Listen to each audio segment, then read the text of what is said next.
Sitting down with Dr. David Klein of the Stages of Life, and write this down, suffernomore.com, suffernomore.com, and stagesoflifevitamins.com. Today, doctor, we want to talk about generics, medicines, and anything else you want to cover. All right. Well, here's what happens with the very notion of generic. And what does generic mean? It means that it's non-brand name. And you're going to think, okay, what difference does it make? You know, if you're going to take a medication, it's really just the chemical that's in there that makes the difference. And I will go, maybe not so fast there. Okay, it's no different with generic medications as it is with generic paint.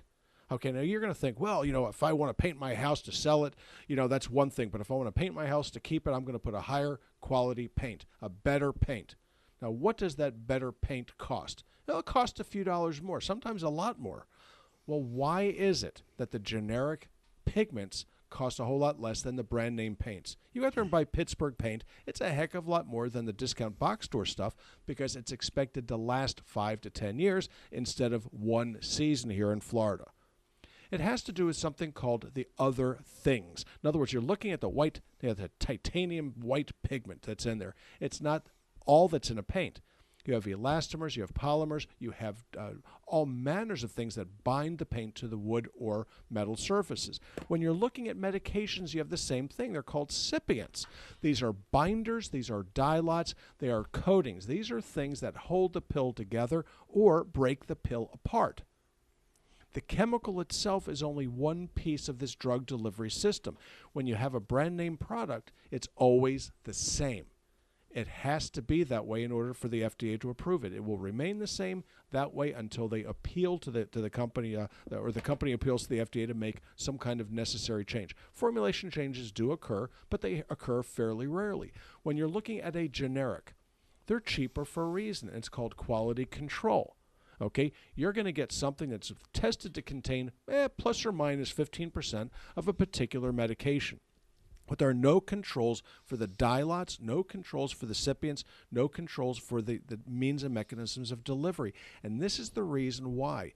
You start on one medication, you take it for a month or two, the pharmacy switches it to a different generic. There may be 100 different companies that make this stuff, and then it stops working.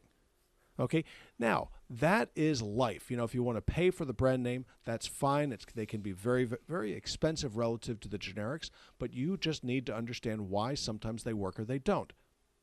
You do have a choice, though, and the choice is which generic to take because some of them work better on some circumstances and others do not. I had this discussion with a patient with regards to Propranolol. It's a beta blocker. She takes the sustained release, and some brands work beautifully, and some do not block her migraines. Some do not block the tachycardia, to the point where she's very, very willing to pay a lot of money for the brand name so that her heart doesn't race at 200 beats per minute. Seems like a bargain, actually. Not all cases are that dramatic, but when it comes time to treating a patient, when it comes time to sit back with your doctor to figure out what the best approach to a complicated medical condition, sometimes going cheap isn't such a smart idea. Now, I was an analytical chemist before I was a doctor. We used to go in and test whatever we had to test for quality, purity, content, and other sorts of garbage that may be flipped in there. Now, not all let's say bad things come in the form of heavy metals. They don't all come in the form of toxins.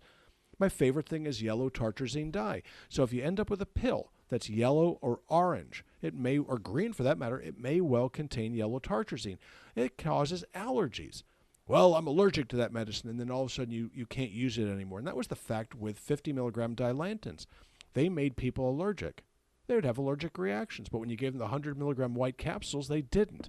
It wasn't the medicine, but the dilot that did this. That was the first lesson I learned with regards to thinking twice before slapping an allergy diagnosis on somebody because of a medication. Because that pill that's sitting in front of you may well have something more in it than just the med. Okay, what about things like gluten? So you break out a little bit because you have a gluten allergy. What medications contain gluten? Go online and look it up. Do a Google search. Now, you too can be the doctor, quote unquote, okay, and find out what medications contain gluten, and you'll be shocked. Okay, we're going to put you on a gluten-free diet, but we don't bother to check your medications, generic company by generic company, and you don't know what the heck you're doing. So if somebody told you that you have a gluten issue and you got to go on a gluten-free diet and they didn't check your medications, both pharmaceutical and nutraceutical, you have an issue. And that's just the way it goes. At stages of life, we actually test every bit of what comes through the front door to make sure that it's gluten-free. When we have things manufactured, they're manufactured to be gluten and soy-free. Peanut as well. These are very, very common allergens, and they make people sick. So it's important for you to understand what it's all about. So generics, generic medications, not all bad. We use a lot of generic medications in the practice, but we're cognizant of the fact that they're not all the same. We keep track of what manufacturers people get when people bring their bottles in to see the doctor. You need to bring them in so you can look at them. You can see what the color is. It speaks volumes to what's going on. Interesting thing. Now, what about generic nutraceuticals? So you go and you buy a bottle of multivitamin. After all, they're all the same. It isn't so. Aspirin is not all the same, and I defy you to tell me that when you go to get your hair done, that you're going to go get a generic hairstylist to do it for you. It doesn't matter who it is. They're all the same. And you're going to go, not so fast. Okay, what about your nail tech? Well, you might have a few of those, but you're not just going to line up someplace and have somebody work on you because your nails are important to you and your hair is important to you. Your doctor might be important to you. Your dentist most assuredly is important to you. The things that you're taking in as medications, the things that you're taking in as agents that are supposed to give you help and assistance, get you through disease states or prevent them even better, you need to know what the heck you're getting. So every day I have people come in my practice, and they bring their medicines in with them when they listen to what I need, and I go bottle by bottle and look at what they're taking. And it's shocking how pretty the bottles can be and how impressive the labels are with marvelous metal foil on them and just fantastic artwork, but they contain nothing or garbage. Oh, boy. Okay, so what do you want? Do you want to buy a piece of art, or are you interested in getting yourself a little bit better? So generics make a difference. They make a difference in doctors. They make a difference in lawyers. They make a difference in your medications as well as your nutraceuticals. So my take-home message is look very, very hard at what you're taking and what's in it. Are they willing to give you or get for you assays for purity? Something that we check routinely, something that a lot of doctors don't even realize they can ask for. But more importantly, they need to know that it's an important thing to check. Now, everything in the nutraceutical store at Stages of Life, you order that, some of the stuff you've designed. Yes. Oh, yeah. Yeah. Why? Okay, because waste is a big problem for me. I see waste as a criminal event. Right. Okay. When you waste money, when you waste time, and when you waste resources, it just never comes back. We live in a country that wastes tremendously. Okay, finally, we're doing things like recycling. Now, don't confuse me with the hippie down the street. Okay, but I've been recycling for 50 years. Why? Because I believe that it's a national security issue. When we have to buy our oil from somebody in the Middle East, when we need to buy our steel from somebody in the Far East, when we need to buy our clothing for somebody in Southeast Asia because we don't do it in this country anymore, that's a risk. Okay, we're now buying junk, okay, that's manufactured by other people's children, okay, basically.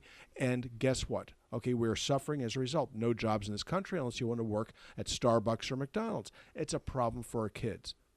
But waste is something that we can all chip in and fix. So when we designed the nutraceuticals, we designed them to fit together like pieces on a jigsaw puzzle so that there's not a lot of overlap and waste of the materials. So when you buy Magic Minerals, you're getting the appropriate chelated mineral complex that you need for most purposes unless you have insulin resistance or diabetes. If you have osteoporosis, we add something to it. When we are giving people our fish oils, they're appropriate for 80% of the population, and we can build upon it with other products that we have to minimize waste. When we have folks coming in with dementia, memory loss, when they come in with chronic fatigue or hypothyroidism, we have regimens put together to minimize waste and minimize overlap. So it's far more clever to put the products together that fit together like pieces of a puzzle than to drop a deck of cards onto the floor and watch the amount of overlap and waste. It doesn't make any sense to do that, and it irritates the heck out of me when people do. All right, very good. Now, remember this. We started the show with this information, and by now I bet some of you have forgotten it. SufferNoMore.com. You love it. SufferNoMore.com. You can find out all about the doctor. You can find out all about the practice, And if you go and you get Nutraceuticals, once the doctor has you set up with a regimen and you're getting those things, well, save yourself a trip. No reason to waste gas. No reason to take I-4 for any reason. And you sign up for the program. StagesOfLifeVitamins.com is the site. Once you've signed up for that, you get the Nutraceuticals delivered to your home, right to your door. It doesn't get any better than that. Saves you a lot of trip, and it will save you money. StagesOfLifeVitamins.com.